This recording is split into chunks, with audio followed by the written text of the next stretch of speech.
그래서 성경에서는 이 재물에 대해서 굉장히 많은 부분에서 말씀하고 계시지만은 무엇보다도 그 재물에 대한 마음, 어떠한 그 태도로 살아가느냐 하는 부분을 예수님은 가르치고 있습니다. 그게 6장이에요. 자, 첫 번째 6장 1절에서 4절은 구제에 대한 부분이고요. 5절에서 15절은 기도에 대한 부분입니다. 그리고 16절과 18절은 금식에 대한 부분인데 이 세 가지의 삶을 어떤 행동이죠. 신앙적 행동이에요. 그죠?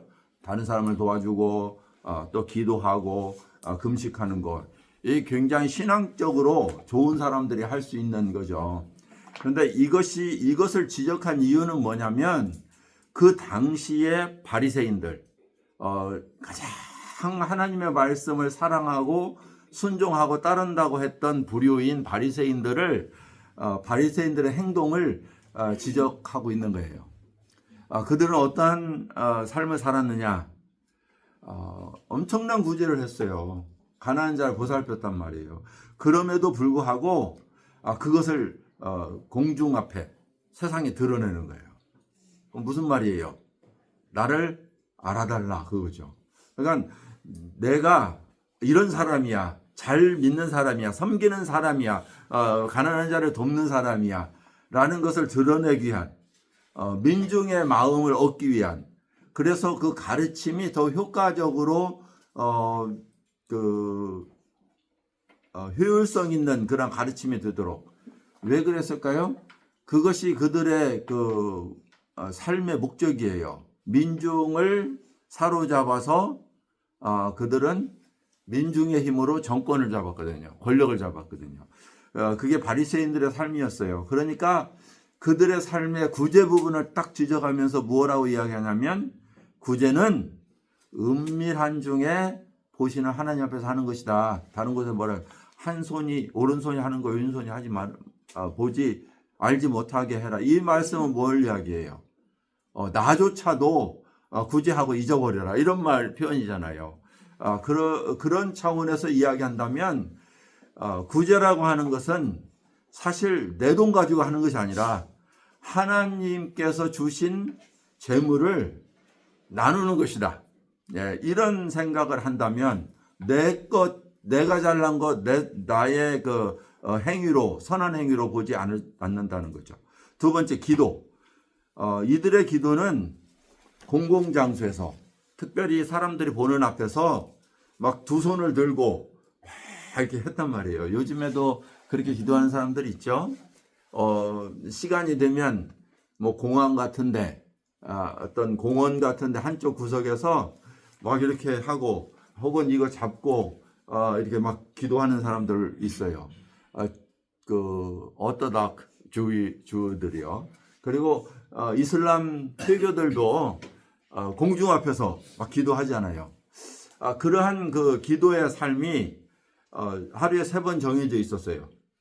그 하루에 3번 정해놓고 기도한다는 것은 굉장히 열심이고 굉장한 그 신앙적 모범을 보여주는 것 같아요. 한국 사람들의 그 기도 생활 중에서 뭐가 있어요? 새벽 기도. 세계 어느 기독교도 따라갈 수 없는 것이 바로 한국의 새벽 기도였다는 것이죠. 그리고 그것이 한국의 기독교를 부흥을 가져온 비결이다. 이렇게 많은 목사님들이 설교하고 계세요. 부분적으로는 맞아요. 그러나 그 유래가 어디서 왔느냐 하는 것을 따져보면 상당히 우리는 도전이 되는 부분이기도 해요. 저는 그 부분을 다루려고 하는 게 아니라 많은 분들이 나는 새벽 기도를 하루도 안 빠진 사람이야. 40년을 새벽을 지켰어. 이렇게 이야기하는 사람들이 있어요. 저희 어머니는 새벽 기도 시간에 종을 치는 분이셨어요. 아무도 한국에 시계 없잖아요. 그냥 시계추처럼 일어나서 종을 치는데 어떤 때는 3시도 치시고 왜냐하면 일어나고 가시니까요. 그렇게 평생을 살아오셔 미국에 이민 오실 때까지. 이번에 한국에 가니까 많은 사람들이 어머니가 그렇게 새벽에 종을 계속 치워오셨다라고 말씀을 하세요. 다른 사람이 알아주셨다는 것은 괜찮을 것 같아요. 그렇지만 만약에 어머니의 입으로 내가 40년을 우리 교회 종을 쳤어. 예, 이런 것은 마음의 그 동기가 뭐예요? 자기의 자랑이죠. 자, 중요한 것은 기도는 왜 하나요? 누구한테 해요? 예, 들으시는 분은 하나님이신데 왜 사람들에게 들으라고 하는 거예요? 이러한 부분이죠. 이것을 갖다가 의식이라고 부르는 거예요. 세 번째, 금식에 대해 다루는데요. 금식이라고 하는 것은 구약 시대부터 굉장히 중요하게 다뤘던 기도의 방법이에요. 금식을 통해서 육신의 욕망을 끊고 온전히 하나님께만 나아가는, 그래서 금식은, 내가 원하는 금식은 너희의 그 결박을 끊어준다, 이렇게 이야기하거든요. 하나님께서 원하시는 금식은 은밀히 보시는 하나님 앞에 하나님과야만이 관계를 맺는, 하나님께 나아가는 그러한 부분이에요. 그래서 많은 그 위기 상황이나 죄악된 부분이나 이러한 문제를 해결하기 위해서 하나님의 사람들이 하나님께 금식하면서 나아갔어요. 그런데 이 바리새인들은요, 일주일에 2번씩 금식했어요. 정해놓고 엄청난 열심히 해요. 그래서 예수님은 그걸 지적하는 거예요. 그리고는 금식하는 날은 얼굴을 막 세상 근심을 다 가진 사람처럼 못 먹어가지고 이런 모습으로 사람들 앞에 보였단 말이죠. 자, 그러니까 사람들이 뭐라고 하겠어요? 야, 좀 열정이 대단해. 일주일에 어떻게 2번씩이나 금식할까? 그러면서 그걸 가지고 따지죠, 제자들에게. 우리는 일에 2번씩 금식하는데 당신 제자는 왜 금식하지 않느냐? 뭐 이렇게 따지잖아요. 자, 이러한 부분이 금식이 신앙의 잣대로 자기들은 내세웠던 거죠. 자, 이러한 부분들을 예수님은 6장에서 지적하면서, 자, 19절부터 34절까지 마음의 태도와 동기에 대한 부분, 특별히 그들이 가장 그 속 안에 감추고 있는, 너희들이 기도하고 구제하고 금식하는 그 가운데에서도 가장 너희 가운데 있는 그 문제성, 그건 뭐냐? 너희는 돈을 쫓아가는 자다, 그거예요. 예. 그래서 마음의 태도와 동기가 올바른 재물관 속에서 비롯되지 않았음을, 그리고 너희들이 의지하고 너희들이 신뢰하는 것이 진정한 하나님이 아니라 너희가 추구하는 재물인 것을 지적하면서, 그거에 대한 교훈으로 제자들에게 새로운 관점의 재물관이죠, 우선순위에 대한 부분을 본문에서는 가르치고 있는 거예요. 자, 첫 번째 19절에서 24절은 소유에 대한 부분입니다. 자, 소유에 대한 부분을 너희를 위하여 재물을 혹은 보물을 땅에 쌓아두지 말라. 그리고 22절, 오직 너희를 위하여 어떻게 보물을 하늘에 쌓아두라. 이렇게 하지 말라 하라 하는 부분으로 말씀하고 나서요, 그 다음에 21절과 22절에서는 우리의 몸의 그 지체 중에 마음과 눈을 가지고 비유로 설명하고 계세요. 내 보물이 있는 곳에 내 마음도 있다. 마음의 동기죠. 너의 근본적인 너는 누구냐? 재물이 있는 곳이 너야. 그 생각이 그러한즉 그 위인이 그러하죠. 잠언서에, 그죠? 거기에 생각이라는 것은 마음이거든요. 너희의 마음이 어느 곳에 머무느냐에 따라서 네 자신이 그런 자야, 그거예요. 우리가 평소에 어떠한 마음을 가지고 살아가는 자, 그것이 바로 너야, 그 말이죠. 예? 그러니까 보물이 있는 그곳에, 네가 가장 가치 있다고 있는 곳에, 가장 네가 소중하다고 생각하는 그곳에, 네가 주인 삼은 그곳에 사실 뭐가 있다고요? 너의 마음이 있는 거야, 그거예요. 그러므로 오늘 적용은 뭐냐면요, 우리의 마음을 돌아봐야 돼요. 너의 마음이 어디 있을까? 내가 가장 많은 시간을 투자하고 내가 가장 소중하게 여기고 이거 아니면 내 인생 무너져 생각하는 것이 무엇이냐? 네, 무엇이냐? 여러분 이 시간에 이거 확실하게 돌아보고 정말 나는 다윗처럼 하늘 위에 주밖에 내가 누구예요? 사모할 자 없나이다 라고 고백할 수 있는가 하는 거예요. 나는 이 세상에 어느 무엇이 아니라 하늘 위에 주밖에 나의 사모할 자가 없습니다 라고 고백하는 그 고백. 예. 우리는 찬송할 때 참 좋아하는 주 예수보다도 귀한 것은 없네. 예. 그렇게 찬송을 하잖아요. 그런데 사실은 귀한 거 많죠. 예. 그것이 재물이 꼭 아니다 할지라도 내 자존심일 수도 있어요. 그렇죠? 그거 딱 건들면 어때요? 막 세상 다 없어지잖아요. 눈에 보이지 않잖아요. 내 이고, 나를 그렇게 기분 상하게, 이거 아무것도 아닌 그것 가지고도 우리는 모든 걸 다 한순간에 사라져버리는. 예, 그래서 가장 내가 중요하게 생각하는 무엇인가를 한번 돌아보는 시간이 됐으면 좋겠고요. 그 다음에는 눈을 가지고 비유하고 있어요. 눈은, 여러분, 이 눈이요, 불편하지 않으면 모르는 거예요. 우리가 건강을 이야기할 때 있는지 모르면 안 아픈 거다. 그렇게 이야기하잖아요. 근데 불편하면 그것이 아프기 시작한 거죠. 제가 몇 번 말씀을 드렸는데 요즘은 이야기 안 하고 그냥 사는데 저는 은퇴를 하고 지금 이제 1년 반이 됐는데 은퇴한 일주일 뒤에 황방변성이 왔어요. 그리고 그 뒤로 지금 저는 사실 반절 보고 산다 이렇게 보시면 돼요. 예. 그런데 상당히 불편해요. 상당히 불편하고 그렇지만 제가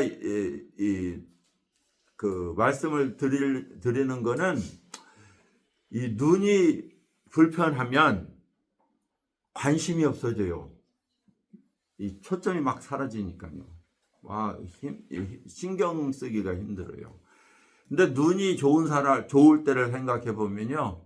이 눈은 두 개인데 초점이 하나로 모아지잖아요. 근데 눈이 만약에 두 군데를 바라본다고 생각해 보세요. 그게 가능하냐고요. 예수님은 이 눈을 가지고 비유하시기를 어떻게 이야기하냐면 너 한 눈은 하나님 바라보고 한 눈은 재물 바라보고 살아가는 자신을 한번 돌아봐라 이런 거죠. 예. 하나님께서 눈을 두 개를 주셨는데요. 목적은 하나를 위한 거예요. 잘 보는 거예요. 이 눈이 두 개여야 거리감도 크기도 분별할 수가 있기 때문에 그래요. 여러분 한 놈 가지고 운전해 보세요. 운전 못해요. 왜냐하면 초점이 거리가 없어지기 때문에 그래요. 그래서 눈은요. 우리의 몸을 밝혀주는 것이다. 이렇게 이곳에서는 이야기해요. 제가 아프기 시작할 때요. 온갖 생각이 나기 시작했어요. 그래서 이제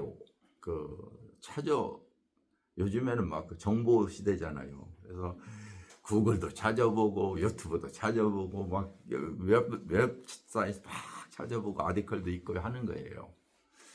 그랬더니 황방변성은 아주 고치기 힘든 병입니다. 그리고 급성으로 오면 실명하게 됩니다. 그렇게 써 있어요. 그래가지고 저는 이제 눈을 잃어버리면 생각하고 눈 감고 한번 살아봤어요. 제가 혼자 하는 이야기예요. 여러분 사실 상당히 우울한 거예요.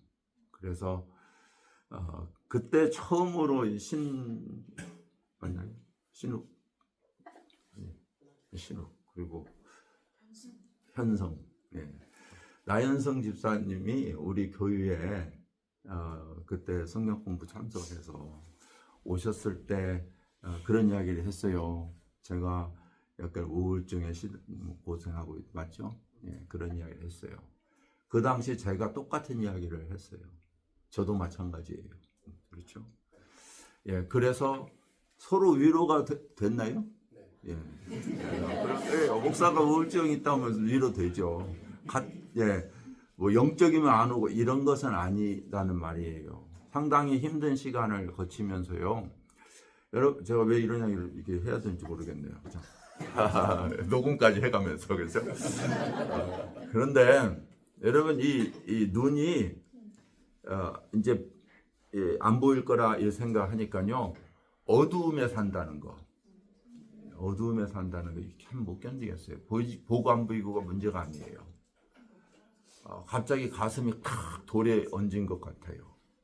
이 마음이요. 내가 이것을 평생을 가지고 가야 된다 이 생각이 온 거예요. 근데 그때 제가 비로소 다음 주 아니네요. 날 때부터 소경된 그 소경을 이해하게 됐어요. 여러분. 얼마나 평생을 이 삶 속에서 고생했었을까?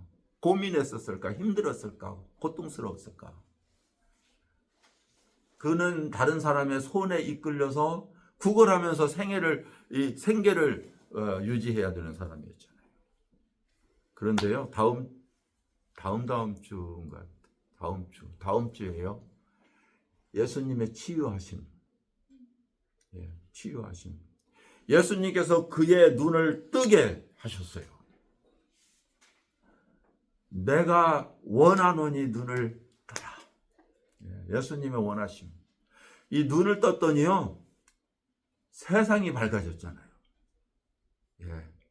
바로 보고 바로 선택할 수 있는 그것이 바로 눈이에요.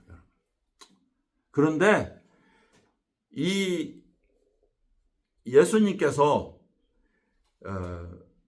우리의 눈처럼 마음의 눈이 초점이 어디에 있느냐 거기에 따라서 우리의 삶이 결정된다는 거예요. 근데 그 눈은 주인이 누구인지를 바라보는 것 같다. 여기에 이렇게 표현하는 거죠. 예. 그래서 저는 오늘 이 소유에 대한 이 말씀 속에서 여러분의 시선, 여러분의 관점, 여러분의 가치관, 이것이 어디에 있느냐 하는 것을 돌아보시라는 거예요. 자, 1번. 돈에 대한 성경적 가르침. 자, 보물은 경제적 가치의 모든 것을 포함한다. 돈까지 포함한다. 그죠? 땅에 쌓아두지 말라. 이 말씀하고 있는데요. 쌓아둔다고 하는 말의 의미는 뭐냐면 육신적 삶의 최상의 가치를 두고 자신의 평안과 안위를 위해서 사용하는 것을 의미한다. 이렇게 보면 되겠어요. 그래서 우리가 쌓아둔다고 하는 것은요. 어디에 마음을 두었느냐. 마음으로 비유한 것이고 무엇을 바라보느냐. 거기에 눈으로 비유한 것이에요. 그러므로 이제 뭐예요? 하늘에 쌓아두라. 그렇게 말하고 있죠. 그러면 땅에 쌓아두는 것은 나의 육신을 위해서 삶의 최고의 세상의 가치를 두는 것이고 하늘에 쌓아둔다고 하는 그 반대로 하나님의 기쁘심을 위해서 내 재물을 사용하고 그 기쁘심이 무엇인지를 분별하고 그 하나님의 원하시는 대로 사용한다는 의미죠. 그렇죠? 자, 그렇기 때문에 많은 사람들은요, 이 성경 구절을 그러므로 교회에 바쳐. 여러분, 이것이 많은 잘못된 그 교회의 지도자들이 가르쳤던 교훈이에요. 재물을 교회에다 바치는 것이 하나님의 뜻이야. 여기에 사용하라고 주신 말씀이 아니고요. 우리 각자는 하나님 앞에서 재물에 위탁받은 자이지 그 재물을 어떻게 쓰라고요? 하나님이 기뻐하시는 일에 사용하는 자들이다. 청직이다. 그러므로 종은 하나님의 종이지 돈의 종이 아니다. 예, 재물의 종이 아니다. 그러면 우리는 재물을 사용하는 것에 대해서 무엇을 가져야 돼요? 지혜를 하나님께 구해야 되는 것이에요. 그게 믿음이에요. 이 세상에서 육신적인 삶의 추상 가치를 두고 사용하는 자들은 결국 어떻게 돼요? 의복처럼, 금속처럼 부식되고 썩어지고 없어지고 혹은 여기에서는 도둑이 훔쳐간다 이런 표현을 했잖아요. 이 말이 무슨 뜻일까요? 이 세상에서 거하는 동안 우리의 사는 모든 삶에 관련된 모든 것은 어떤 거예요? 일시적인 거예요. 나의 죽음과 함께 사라질 것들이에요. 영원한 것들이 아니에요. 그것은 무엇을 의미하냐면 최상가치가 될 수가 없는 거라 이런 말이에요. 자, 지금 그러면 예수님께서 말씀하는 게 뭐예요? 너희는 최상가치가 아닌 썩어지고 쇠하고 없어질 그곳에 마음을 두지 말고 그 말이죠. 너희의 관심과 관점이 그곳에서 눈 바라보는 그것이 그곳으로부터 돌려 어디를 바라보라고요? 하늘을 향해서, 가치 있는 것을 향해서, 영원한 것을 향해서 너희의 눈을 바꿔라 이런 말이죠. 그래서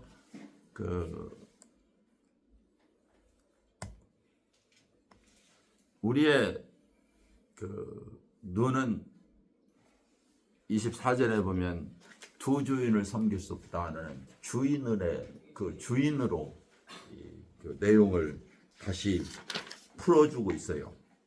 한 사람이 두 주인을 섬기지 못할 것이니 혹은 이를 미워하고 저를 사랑하거나 혹은 중히 여기고 저를 경히 여김이라. 너희가 하나님과 재물을 겸하여 섬기지 못하느니라. 이렇게 말하고 있어요. 우리가 구약 성경 전체를 통해서 우리가 보면요, 이스라엘 백성들이 하나님을 떠난 이유는 육신적 자기의 욕망과 필요성에 의해서 다른 신을 쫓았던 거예요. 오늘날 우리가 그리스도인으로서 예수와 함께 죽었다고 이야기하고 고백하고 살아가지만 실제로 우리는 계속적으로 동일한 유혹을 받고 있죠. 하나님 백성으로서도. 그렇죠? 사실 벗어나기 어려운 부분이에요. 그러나 예수님의 가르침은 다시 한번 우리들에게 이렇게 새로운 가치관과 중요한 것이 무엇인지를 일깨워 주시는 거예요.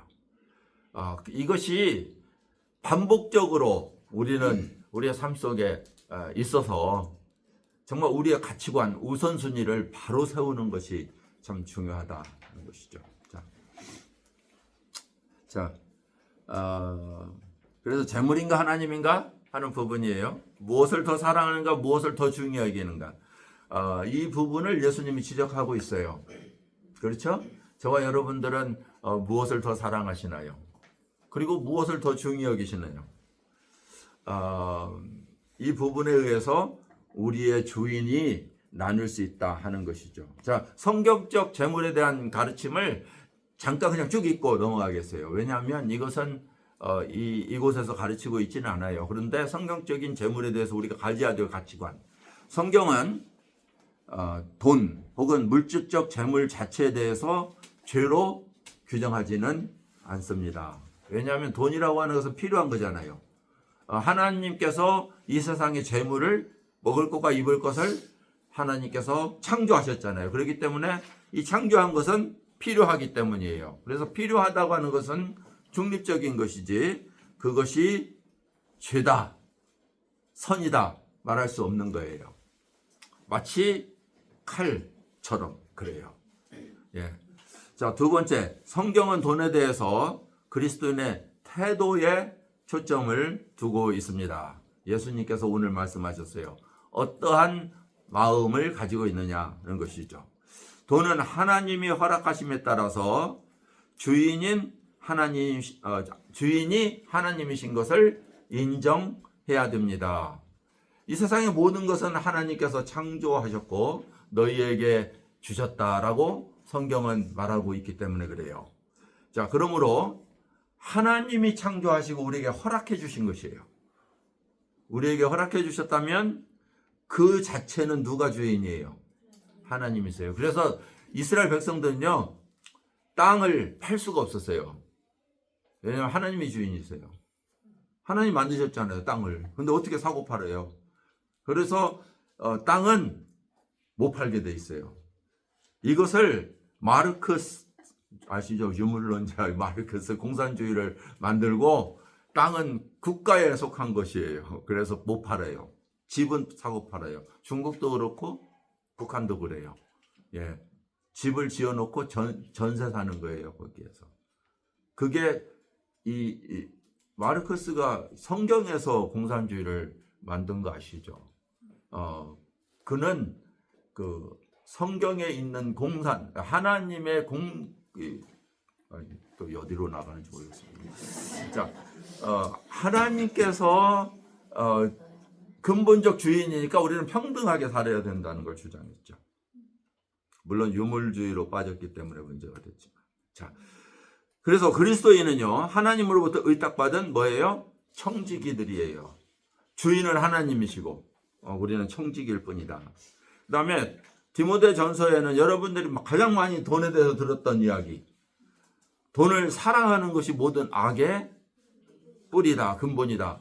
이것은 무엇을 이야기해요? 돈이 모든 악의 뿌리가 아니고, 뭐예요? 돈을 사랑하는 것이 악의 뿌리라니까요. 그러니까 막 그 돈을 가지고 막 못 쓸 것, 썩을 것 막 이러지 마시고. 네. 자, 그 다음에 돈과 하나님을 동시에 섬길 수 없다고 성경은 예수님은 가르치신다. 오늘 본문이죠. 그러므로 사람은요, 돈에 대한 관점에서 절제하고 미래에 대한 지혜를 가지고 준비할 필요가 있는 거예요. 여러분, 은퇴를 위해서 준비하시는 거, 또 자녀의 학자금을 위해서 준비하는 거, 나의 거할 집을 위해서 준비하는 거, 이것은 지혜예요. 그 잠언에서 이야기하는 너 개미에게서 배워라 라고 말씀하신 거예요. 악한 청지기가 자기의 그 직업을 잃은 뒤를 위해서 악한 방법으로 준비했지만 예수님은 그 준비하는 것을 칭찬하셨어요. 맞죠? 그것은 무엇을 이야기하냐면 우리에게 닥칠 그 환경과 조건과 그 시간들에 대해서 예수님께서는 준비하는 것은 우리에게 주신 이성과 지혜라는 사실이에요. 무조건적으로 좋아요. 믿음이 있으면 하나님께서 채워주실 수 있죠. 그런데 어떤 분들은 이렇게 해요. 선교지에 가서 전생을 다 헌신했어요. 그러한 경우는 예외적인 거잖아요. 그죠? 모든 사람이 그렇게 살지는 않죠.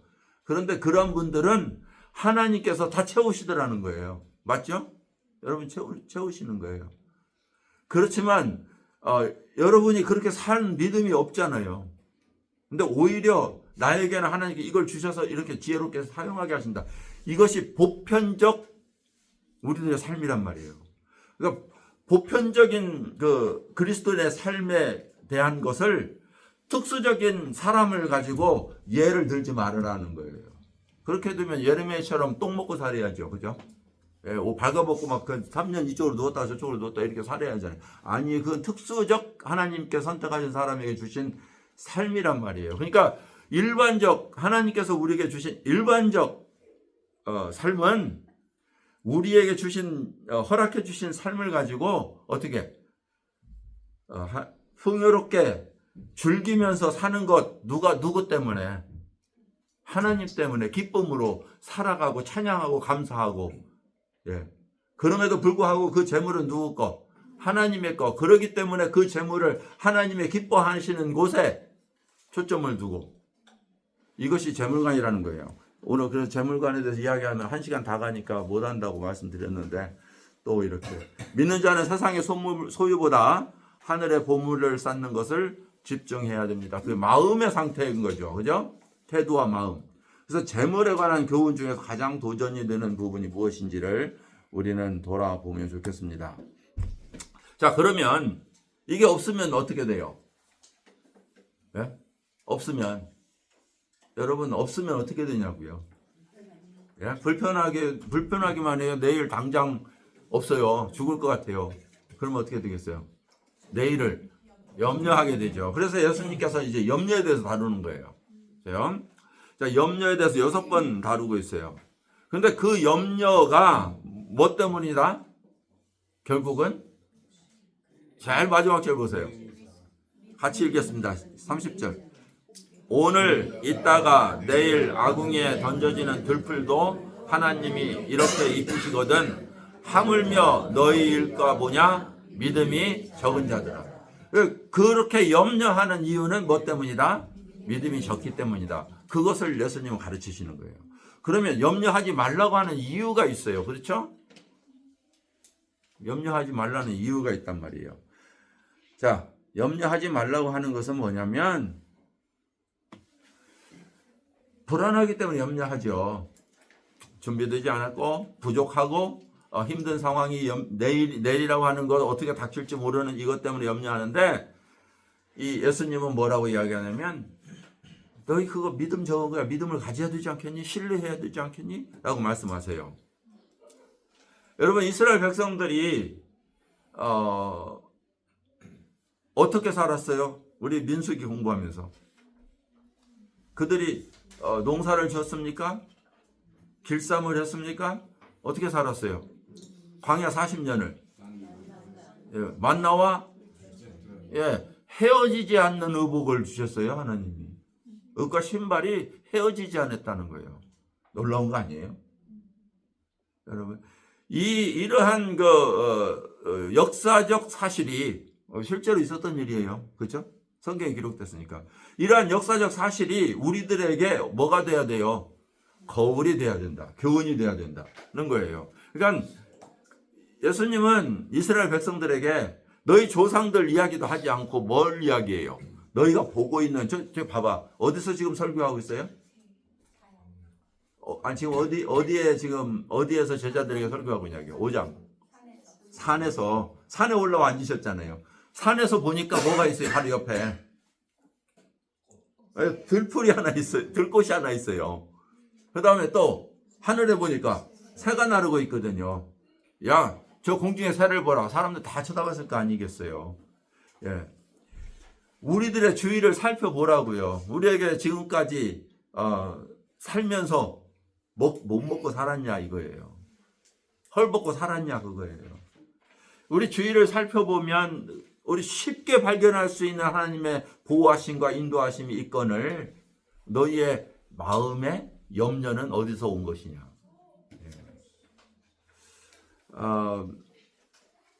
이러한 부분이요. 사실 먹을 것과 입을 것은 실질적 우리들의 삶의 필요이지만 그것에 대해서 염려하지 말아라. 이렇게 말하는 이유가 뭐냐면 염려하는 이유가 있어요. 그것은 그 염려라는 뜻이요. 분열하다, 찢어지다. 이 성경에서 여기에서 그렇게 표현하고 있죠. 분열하다, 찢어지다, 마음이 갈라지다 이런 말 표현인데요. 지난주에 한의사 되시는 우리 송 박사님께서 지난번에 성경 이 말씀을 통해서 이 염려는 우리의 장기를 상하게 한대요. 우리 안에 장기를. 맞는 이야기죠. 근심은 뼈로 상하게 합니다. 그 장기가 뼈를 상하게 한다. 그렇게 말씀을 하시더라고요. 그래서 제가 이 성경이 얼마나 의학적인가를 다시 한번 확인할 수 있었습니다. 그런데요, 이 염려의 다른 의미 속에서는 목을 올가마다 질식시키다는 의미까지 포함하고 있어요. 여러분, 그것은 무엇을 의미해요? 염려가 결코 우리의 문제를 해결할 수 없고 오히려 우리의 숨통을 조일 뿐인 것이에요. 그래서 예수님은 그것을 어떻게 가르치시냐면 염려로 너희의 키를 한 자나 자라게 할 수 있느냐 하는 거예요. 염려로. 키 큰 사람은 그냥 쉽게 말할 수 있는 건데요. 키 작은 사람은 이 고통도 크죠, 그죠? 키 작은 사람 없어서만 그렇지만 저 지난번에 제 동생 봤죠? 저희 교회 방문했잖아요. 또 이거 들을 텐데 어떡하지? 시간도 없는데 건너뛰시다. 자, 키를 한 잔 더 할 수 있느냐? 염려로 우리가 해결할 수 없는 것들이에요. 내일 일 바꿀 수 없어요. 자, 그러므로 우리가 염려를 한다는 것은 믿음이 없는 것이다. 그러면 뭐예요? 자, 염려를 믿음으로 바꾸라. 믿음으로 바꾼다고 하는 것이 무엇인가를 다시 설명해 줘요, 이제. 그것이 우선순위예요. 믿음으로 살아가는, 그러면 믿고 살아가는 게 뭔데? 라고 이야기하겠죠? 믿음이 뭔지 예수님은 이렇게 가르치세요. 너희가 생각하고 바라보는 관점을 바꿔라. 네. 지금 염려는 왜 생겨요? 무엇을 먹을까? 무엇을 입을까? 언제? 내일? 아직 닥치지도 않은 일에 관점이 있어요. 시선이 있어요. 마음이 있어요. 그런데 그것을 다른 곳으로 돌려라. 네, 돌려라. 어디로? 예. 하나님의 나라와 그 의로 돌려라. 하나님께 초점을 돌려라. 가치관의 변화예요. 우리의 믿음은 무엇의 변화다? 우리의 바라보는 관점의 변화다. 염려는요, 많은 사람들이 아는 사람이 없죠. 염려 안 하는 사람 없죠. 염려라는 걸 왜 하나님이 주셨을까요? 저는 하나님이 우리에게 주신, 허락하신 감정은 죄라고 생각하지 않습니다. 근심, 두려움, 염려, 공포 다 하나님이 우리에게 주신 축복들이에요. 그것을 통해서 우리에게 준비케 하시고 또 그것을 통해서 하나님께 나아가게 하세요. 그렇기 때문에 염려는 죄가 아니에요. 염려에 머무는 것이 죄예요. 우리가 분노한다, 죄가 아니에요. 오히려 분노해야 돼요. 그런데 분노에 머무는 것이 죄예요. 이해되세요? 그래서 염려는요, 왜 하나님이 주셨냐면 우리에게 부족함과 우리의 내일에 대한 우리가 바꿀 수 없는 현실을 우리가 닥쳤을 때 우리는 염려하게 돼 있어요. 그러면 그 염려는 무엇을 하게 하냐요? 우리에게 신앙적인 사람은 기도하게 하는 거예요. 그래서 성경은요, 모든 염려를 어떻게 하라고 그래요? 예, 그렇게 이야기하고 있죠. 저는 그것을 기록해 준 줄 알았는데 삭제를 했습니다. 죄송합니다. 네, 없습니다. 자, 대표적 성경 구절, 베드로전서에는요, 너희 모든 염려를 주께 맡겨라. 주께서 너희를 권고하심이라. 이렇게 말씀하세요. 하나님은 여러분을 사랑하세요. 바라보고 계세요. 관심 있어 하시고 신경 쓰고 계시고 그렇게 하고 있어요. 여러분들이 고통하고 신음하고 울부짖는 심령 속의 고통을 하나님은 들으시고 계신다. 알고 계신다. 그렇기 때문에 그때마다 하나님은 우리에게 내려오세요. 성경에 보면 그가 울부짖는 것을 듣고 내려오시는 모습을 볼 수 있어요. 하물며 하갈이 이스마엘 데리고 가서 그 광야에서 죽으려고 막 고통하는 그 순간에 성경에 보면요, 하나님께서 내려오셨어요. 하나님께서 그에게 내려오사. 하늘에서 말씀하셔도 되는데 내려오셨다. 왜 그래요? 그의 고통의 레벨로 내려오신 거예요. 저와 여러분들이 어려워하고 힘들고 고통스러울 때 하나님은 우리 가운데 내려오세요. 내려오세요. 그가 권고하심이라. 바뀌어라. 어루만 주시는 하나님을 경험하는 것이 염려의 순간이에요. 두 번째, 아까 말씀하셨던 거예요. 모든 염려를 주께 맡기면 뭐예요? 모든 지각의 풍성한 하나님의 평강이 너희를 다스려 주실 것이다. 주관해 주실 것이다. 염려가 평강으로 바뀌는 것이 바로 믿음이에요. 자, 그래서 시선이 뭐예요? 아니, 하나님은 풀도 먹이시잖아. 새도 먹이시잖아. 하물며. 자, 마지막 보세요. 그 노란 줄 쳐진데 같이 한번 읽을까요? 내일 일을 염려하지 말고 오늘 직면한 괴로움과 어려움을 하늘에 계신 아버지께 내어놓으며 온전히 그분을 신뢰하며 하루하루를 살아가야 합니다. 이 교재에서 여러분 읽었던 거예요. 이러한 그 하루하루의 삶이요, 여러분을 염려에서 벗어나게 할 뿐만 아니라 이 모든 것을 더하시는 것을 경험하게 하실 거예요. 왜냐하면 세월이 지나니까 채워졌어요. 하나님께서 이미 부족한 부분을 통과하게 하신 부분을 여러분들이 보게 될 거예요. 하나님께서는요, 세상의 모든 창조물을 사랑하시지만 무엇보다도 뭐예요? 너희 하늘 아버지께서. 얼마나 좋은 말이에요. 예? 오늘 예수님께서 이 6장 마지막 부분에 하시고자 하는 말씀이 뭐냐면, 제자들에게 하늘에 계신 너희 아버지께서,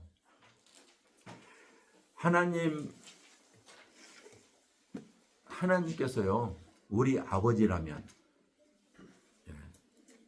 이 세상에 있는 아버지 이런 차원이 아니라 정말 하나님께서 가정을 허락하시고 그 가정에 완전한 것을 알고 계시는 그 하나님의 아버지의 속성을 드러내시는 부분이죠. 그죠? 나를 낳으시고 나를 보호하시고 지켜주시는 그러한 아버지. 로마서 8장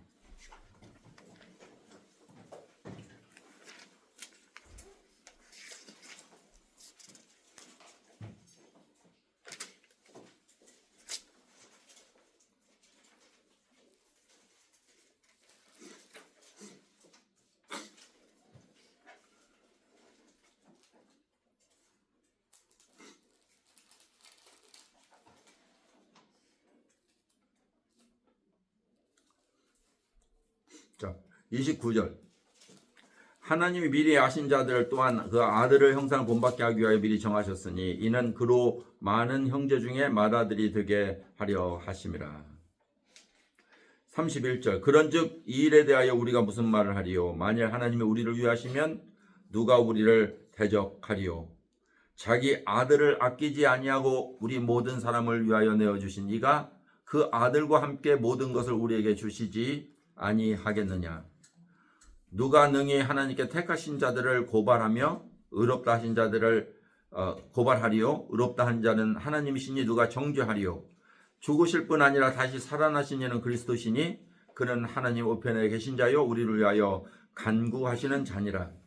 누가 우리를 그리스도의 사랑에서 끊으리요? 환난이나 곤고나 박해나 기근이나 적신이나 위험이나 칼이랴. 37절.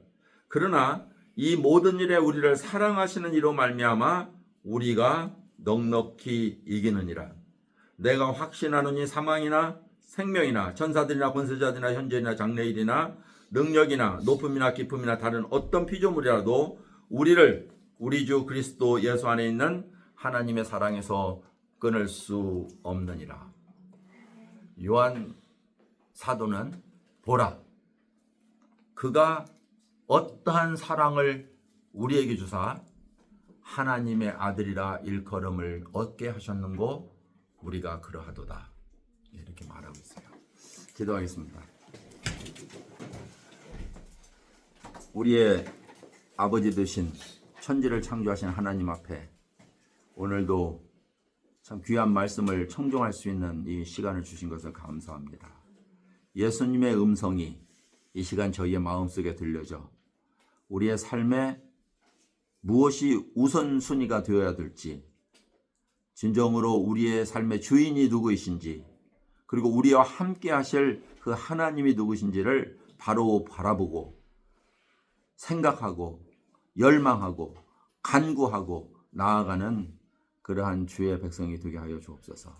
새해 첫 주 주님 앞에 다시 한번 새롭게 헌신하고 올 한 해가 하나님을 우리의 주인으로 오직 하나님만 사랑하고 하나님 앞에서 모든 삶이 정리정돈되어져 가는 그러한 복된 한 해를 경험할 수 있도록 축복하여 주시옵소서. 예수님의 이름으로 기도했습니다. 고맙습니다.